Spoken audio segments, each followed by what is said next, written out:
Okay, so, and I'm Mike, by the way, somewhere in here.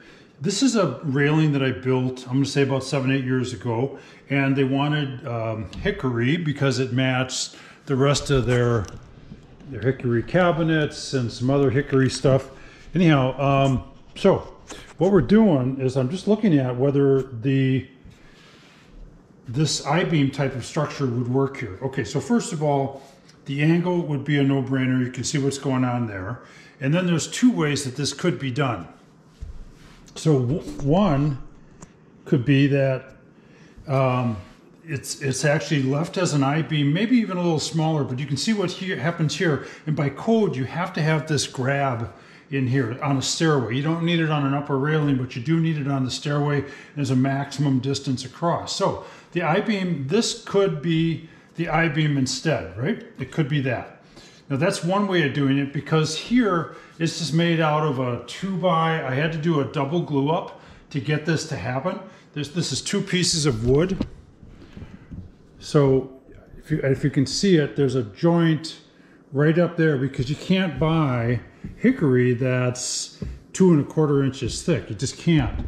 Not in the kind of lengths that we're looking here, right? Not kiln dried. So I had to do a glue up on that. Now, so this would, what this would end up being would be a 1 inch for the top, like this.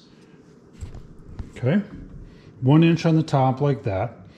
Then it would be the 1 inch in the middle, and then it could be 1 inch down here. Now that would just run straight up. But there's another way that this can be done with the I-beam concept. And again, I'm going to try to catch all of this on, I'm doing my own videotaping here, so sorry about that. But so the other way is that actually only this top piece would be up here.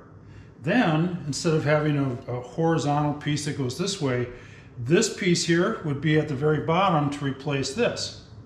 Now, then these pieces would go in between there, and they would be able to attach up underneath. So each of these risers, these spindles you would call them on a stairway, would still be the 1 inch. They could be wider, could be thinner.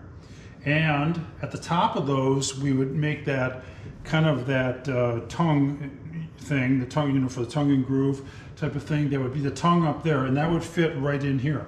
And then at the bottom of that, that would fit in there as well. And then between each one of these, both at the bottom and at the top, then there would be that filler in there, because when we run the top and the bottom on this, the flanges, excuse me, that groove runs continuously all the way. It would be impossible to try to, you know, make that. You'd have to mortise basically every single one. But that's the advantage of this, is that you can quickly run the single piece for the top, single piece for the bottom on the shaper with a 3/4 inch wide by 1/4 inch deep groove, or mortise or groove, whatever you want to call it.